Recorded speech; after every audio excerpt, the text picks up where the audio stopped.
अनथक मुजाहिद, सरमाया अहले हदीस, मुसन्नफ़ कुतुब कसीरा, उस्ताद मोहतरम मियाँ मोहम्मद जमील साहब, प्रिंसिपल अबू हुरैरा शरिया कॉलेज, सेंती करीम ब्लॉक, अलामा इकबाल टाउन लाहौर, वो तुहाडे सामने हुण तुहाडे नाल हम कलाम होंदे ने। उस्ताद मोहतरम मियाँ मोहम्मद जमील साहब। अऊज़ु बिल्लाहि मिनश्शैतानिर रजीम, बिस्मिल्लाहिर रहमानिर रहीम। वमा उमिरू इल्ला लियअबुदुल्लाह मुखलिसीन लहुद्दीन हुनफ़ा व यक़ीमुस्सलाह। सदक़ल्लाहुल अज़ीम। बच्चे कम बाद में कर ले।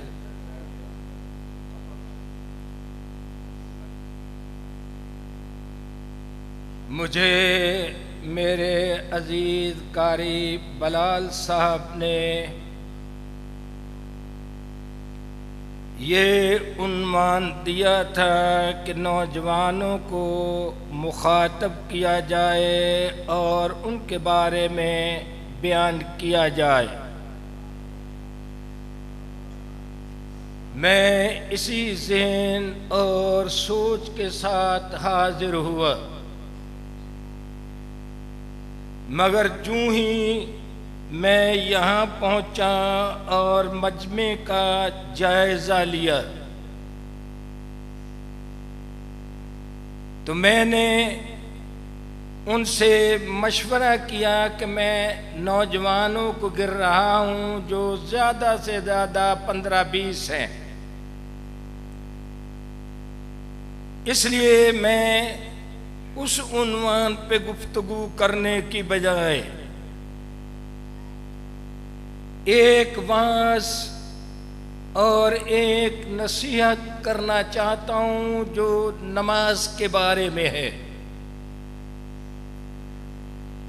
आम तौर पर हमारे मिंबरो मेहराब पर नमाज के फ़ज़ाइल और मसाइल तो जिक्र होते हैं, मगर बहुत कम सुनने में आया कि जो नमाज के दुनिया और आखिरत में फ़ायदे हैं उनका तज़किरा बड़ा ही खाल खाल किया जाता है, जबकि कुरान हकीम ने हमें ये सोच दी है कि मुसलमानों की दुनिया भी बेहतर होनी चाहिए, आखिरत भी संवरनी चाहिए। सिर्फ आखिरत के सवाब पे कुरान जोर नहीं देता। माहौल यही है हमारे जलसों का। कुरान हकीम ने दूसरे पारे में हमें ये तालीम दी, दो किस्म के किरदारों का मवाजना और तस्करा करते हुए फरमाया कि कुछ लोग तो ऐसे हैं जो सिर्फ दुनिया के तालिब, दुनिया की तरक्की, दुनिया के वसाइल और असबाब के पीछे, फरमाया उनके लिए आखिरत में कोई हिस्सा नहीं होगा। और उन मुसलमानों की तारीफ फरमाई, बल्कि दुआ की सूरत में उन्हें तालीम दी कि रब्बना आतिना फिद दुनिया हसना व फिल आखिरति हसना वकिना अज़ाबन नार। उनकी तालीम और उनकी सोच ये है कि वो अल्लाह से दुनिया की हसनत भी मांगते हैं, आखिरत की अच्छाई और कामयाबी भी तलब करते हैं। गोया कि ये सोच दी है, तालीम दी है कि सिर्फ आखिरत का सवाब ही नहीं,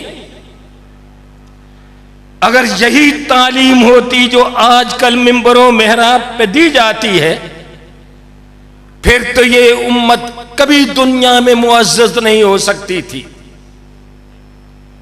इसलिए ये तालीम और सोच अनायत फरमाई और इसी बुनियाद पर अकीदे से लेकर दीन के तमाम मसाइल, 5 के 5 अरकान, एक तरफ उनसे आखिरत बढ़ रही होती है और दूसरी तरफ दुनिया में उसका फायदा पहुंच रहा होता है, बशर्ते के सुन्नत के मुताबिक वो अमल किया जाए। इसलिए हजरत इब्राहीम अलैहिस्सलाम का तज़किरा करते हुए फरमाया कि हमने उन्हें दुनिया में भी इज्जत अनायत फरमाई। थोड़ी सी बात करके आगे चलते हैं, क्योंकि मैंने सीरत इब्राहीम अलैहिस्सलाम पे किताब लिखी और अल्लाह ने मुझे उस वक्त तौफीक नसीब फरमाई, आज से तकरीबन 20-22 साल पहले, जबकि पाकिस्तान के अंदर सीरत इब्राहीम अलैहिस्सलाम के ऊपर कोई किताब मौजूद नहीं थी। अब तो 2 किताबें आ गई है। हजरत इब्राहीम अलैहिस्सलाम के बारे में अल्लाह फरमाते हैं हमने उनको दुनिया में भी इज्जत नसीब फरमाई। अल्लाह ने उन्हें कितना माल अता फरमाया। उस जमाने में जिम्मेदारा नहीं था, बहुत थोड़ा। ये सनत और कारखाने नहीं थे, नौकरी और मुलाजमत का सिलसिला भी उस वक्त नहीं था। उस वक्त रुपया और करेंसी भी मौजूद नहीं होती थी, जिन्स के बदले जिन्स लोग लेते थे। अल्लाह ने इब्राहीम अलैहिस्सलातु वस्सलाम को, भेड़ बकरियों का दौर था, गाय और ऊंटों का दौर था। उस दौर को मुअर्रिखीन ने लिखा है गल्लाबानी का दौर। ये उस वक्त कारोबार, ये ज़रिया आमदनी, यही दौलत की बुनियाद। तो मुअर्रिखीन ने लिखा है कि हजरत इब्राहीम अलैहिस्सलाम को अल्लाह ने इतना माल दिया, भेड़ बकरियां और ऊंट और गाय, कि इतनी दौलत, इतना माल अल्लाह ने किसी को भी नहीं दिया था उस जमाने। तो बतलाइए जा रहा हूं कि दुनिया भी और आखिरत भी, और इस्लाम ने हर मसले में, बशर्ते कि उसे सही मानों में अदा किया जाए, तो हर मसले में दुनिया भी रखी है, आखिरत भी रखी। सबसे ज्यादा कुरान जिस बात पे जोर देता है वो है अकीदाए तौहीद। अकीदाए तौहीद के बारे में सोच लो, गौर कर लो। सबसे बड़ा फायदा तो यह है ना कि अकीदाए तौहीद के जरिए इंसान की, मुसलमान की गैरत की जमानत दी गई है कि तूने किसी और के सामने नहीं झुकना। यह सबसे बड़ा इसका फायदा, और अल्लाह के साथ ताल्लुक भी है। इसमें सबसे ज्यादा अल्लाह की रज़ा और खुशी भी है। अकीदा तौहीद सही हो तो। अकीदा तौहीद के बाद जो पहला हुक्म है हम सब के लिए, वह है 5 वक्त की नमाज। बाकी सारे मसाइल बाद में। समझने के लिए जरा गौर फरमाओ कि एक आदमी जोहर से आधा घंटा पहले, 10 मिनट पहले मुसलमान होता है, कलमा पढ़ता है, तौहीद का इकरार करता है, सबसे पहले कौन सा फर्ज आएगा? नमाज आएगी। जोहर और असर के दरमियान वो मुसलमान हुआ है, सबसे पहले फर्ज कौन सा है? नमाज। इसलिए जब मूसा अलैहिस्सलातु वस्सलाम को नबुव्वत अता की जा रही थी, उस वक्त अल्लाह ने फरमाया कि इन्ननी अनल्लाह ला इलाहा इल्ला अना फअबुदनी वाकिमिस सलात लिज़िक्री। ऐ मेरे पैगंबर मूसा अलैहिस्सलाम, मैं अल्लाह हूं जो तेरे साथ हम कलाम हो रहा हूं। मेरा पहला हुक्म और पैगाम ये है कि मूसा, अकीदाए तौहीद के बाद फअबुदनी वाकिमिस सलात लिज़िक्री, मेरी इबादत का आगाज करो, इससे इब्तिदा करो। और इबादत में सबसे बड़ी इबादत, अफजल तरीन इबादत, जिस पे सबसे ज्यादा जोर दिया गया, जिसे कुफर और इस्लाम का मेयार और पैमाना करार दिया गया, वो क्या है? 5 वक्त की नमाज। कितने भाई हैं सारी सारी रात जलसा सुनने वाले, मगर उन्हें 5 वक्त की नमाज नसीब नहीं है। सारी है ना, ये बातें इसी तरह है। 5 वक्त की नमाज नसीब नहीं। हालांकि इसमें हमारे दुनिया के भी फायदे हैं, आखिरत के भी। पहला फायदा क्या है कि हम अल्लाह के बंदे हैं, उसका हुक्म है कि मेरी इबादत करो। पहला फायदा कि हम बंदे हैं, उसके गुलाम हैं। पहला हुक्म ये है, फरमाया वमा खलक़तुल जिन्न वल इंस इल्ला लियअबुदून, मैं तुम्हारा खालिक हूं,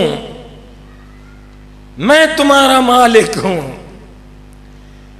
लोगों मैं तुम्हारा राज़िक हूं, लिहाजा मेरी ही इबादत करो। पहला फायदा क्या हुआ कि अल्लाह ने हमें पैदा किया, हम खालिक का हुक्म मार रहे हैं।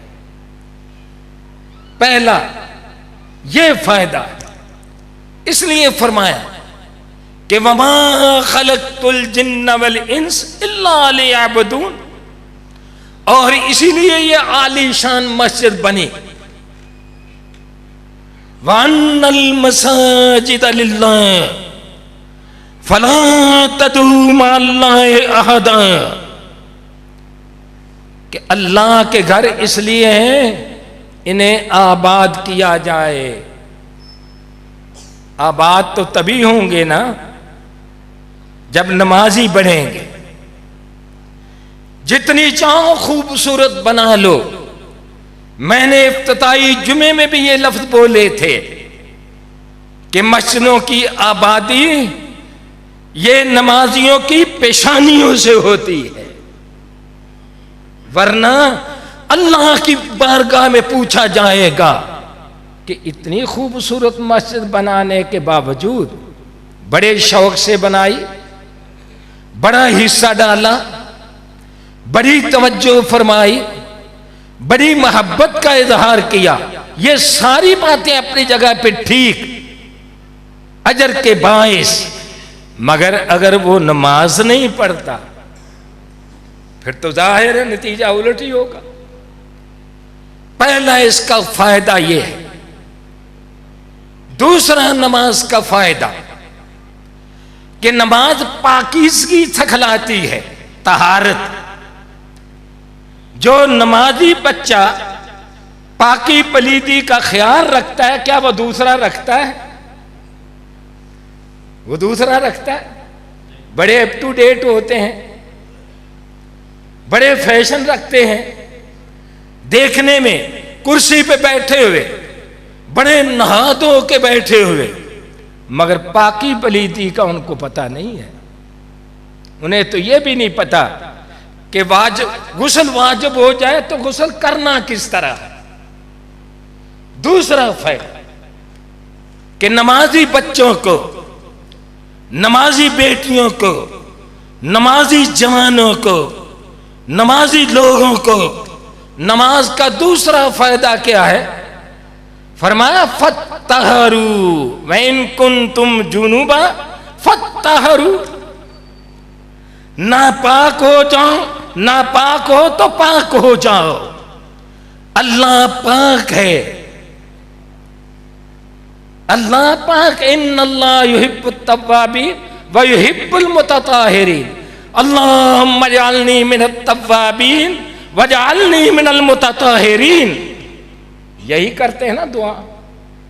दूसरा फायदा कि नमाजी नौजवान, नमाजी बच्चे, नमाजी बेटियां, नमाजी बहनें, वो दूसरों से ज्यादा पाकीज़ा रहती है।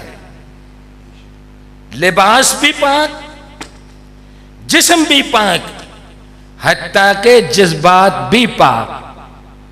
इसलिए तो नियत बुनियाद रखी गई है ना कि इन्नमल आमालु बिन्नियात। नीयत पाक रखोगे, साफ रखोगे, तब जाके ये इबादतें, ये तकरीरें, ये खिताब, ये इरशादात, तब जाके अल्लाह की बारगाह में कबूल होंगे। दूसरा फायदा।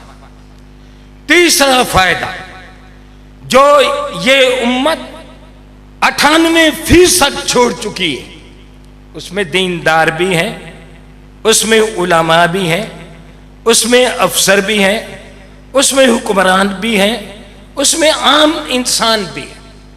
वह है वक्त की पाबंदी। इसलिए तो फरमाया ना कि नमाज अल्लाह ने मोमिनों पर वक्त के साथ मुकर्रर की है, ताकि मुसलमानों को वक्त की कीमत का, इसका एहसास हो जाए। सहाबा इकराम फरमाते हैं, वक्त के नाम पे एक अरबी में किताब है, उसके अंदर लिखा, सहाबा फरमाते हैं कि हम वक्त को, टाइम, वक्त, इसको सोने और चांदी से भी ज्यादा कीमती समझते हैं। सोने और चांदी। क्यों ना वो कीमती समझते कि अल्लाह के पैगंबर ने उन्हें समझाया था कि ये जिंदगी जो गुजर रही है, अल्लाह ने इसके बारे में पूछना है। उलमा बयान करते हैं ना कि माशर का मैदान होगा, कोई शख्स कदम नहीं उठा सकेगा, पहले उसे इन सवालों का जवाब देना होगा। उनमें एक ये होगा, बिलखसूस जवानी के बारे में पूछा जाए तो नमाज वक्त की कीमत, वक्त की कदर बतलाती कि ये जिंदगी क्या है, अल्लाह ने जो मोहलत दी है, इसके बारे में रब ने किस तरह पूछना है। मैंने कहा 98% इसको छोड़ चुके हैं। कोई सरबरा वक्त पे नहीं आएगा, ठीक है। शादी का मुकर्रर कर लो, बार बार फोन करो, जो वक्त पे आएंगे उन्हें सजा मिलेगी, वो इंतजार करते रहेंगे, दूसरे नहीं आएंगे। जुमे का देख लो, जुमा पढ़ना भी है, मगर कितनी मस्जिदें हैं, चौथा हिस्सा भी नहीं पहले होते, चौथा हिस्सा भी नहीं। इसी तरह सारे मामलात हैं। उस कौम ने क्या तरक्की करनी है। और बड़े खतीबों के तो माशाअल्लाह मामले ही अलग है। बड़े खतीबों के, उनके तो मामले ही अलग हैं। क्या होता है, छोड़ो जो वो करते हैं, आखिरी अरबा तो यही होता है ना, मोबाइल बंद कर दिया जाता है, करते रहो फोन, मर्जी से आए। ये इसका तीसरा फायदा कि वक्त की पाबंदी। और नौजवानों, जो तालिब इल्मी के दौरान वक्त की कदर नहीं करता, वो कभी कामयाब नहीं हो सकता। जो वक्त की कदर करता है, मजदूर हो, सही मानों में ड्यूटी पे आता हो और ड्यूटी पूरी करके जा रहा हो। शहरों में ये देखना में आया है कि लोग कहते हैं आज काम खत्म हो गया, अपना फोन दे के जाना। तो बड़ा जिम्मेदार आदमी भाई, बड़ा जिम्मेदार आदमी। यह है वक्त की कदर। चौथी और आखिरी बात करना चाहता हूं, कुरान ने बड़े फायदे बयान फरमाए हैं नमाज के। वो क्या है कि नमाज अकीदाए तौहीद बार बार बतलाती, सखलाती और पक्का करती है। दीन की सारी इबादतों के अंदर, दीन के बाकी अरकान के अंदर इतना तकरार नहीं है अकीदे का जितना नमाज के अंदर है। शुरू कर लो। सना में क्या है कि वला इलाहा गैरुक, अकीदा है ना, तेरे सिवा कोई इबादत के लायक नहीं। फातिहा शुरू कर लो। इय्याका नअबुदु व इय्याका नस्तईन, सारी तौहीद का खुलासा आ गया। सलाम फेरने से पहले पहली और दूसरी अत्तहियात में तौहीद ही है ना कि अत्तहियातु लिल्लाह वस्सलावात वत्तय्यिबात। यहां भी गुजारा नहीं हुआ, फरमाया आगे एक और इकरार कर दो, अशहदु अल्ला इलाहा इल्लल्लाह व अशहदु अन्न मुहम्मदन अब्दुहु व रसूलुहु।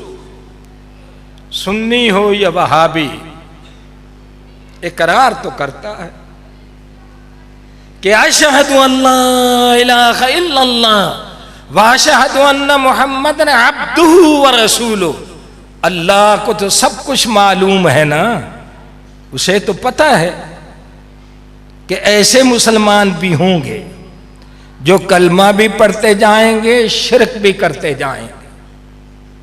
ऐसे भी होंगे जो बग़ैर कलमे का विरद करेंगे मगर अल्लाह के आखिरी नबी को अबद तस्लीम नहीं करेंगे, बंदा नहीं मानेंगे। यह है नमाज।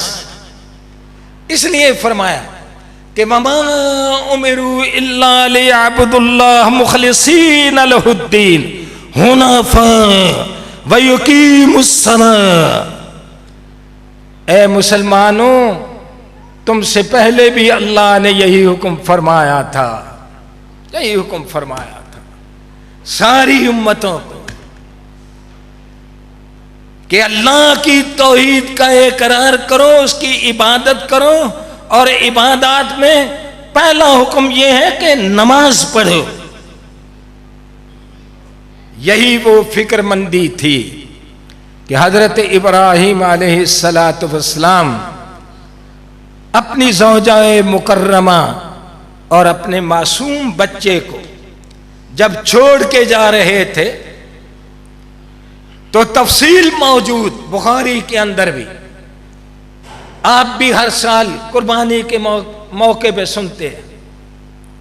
यहां तक तो आप सुनते हैं कि जब हजरत हाजरा वापस मुड़ गई, इब्राहिम खलीलुल्लाह को यकीन हो गया कि अब तो वो चली गई है, दूर चली गई, दिखाई नहीं दे।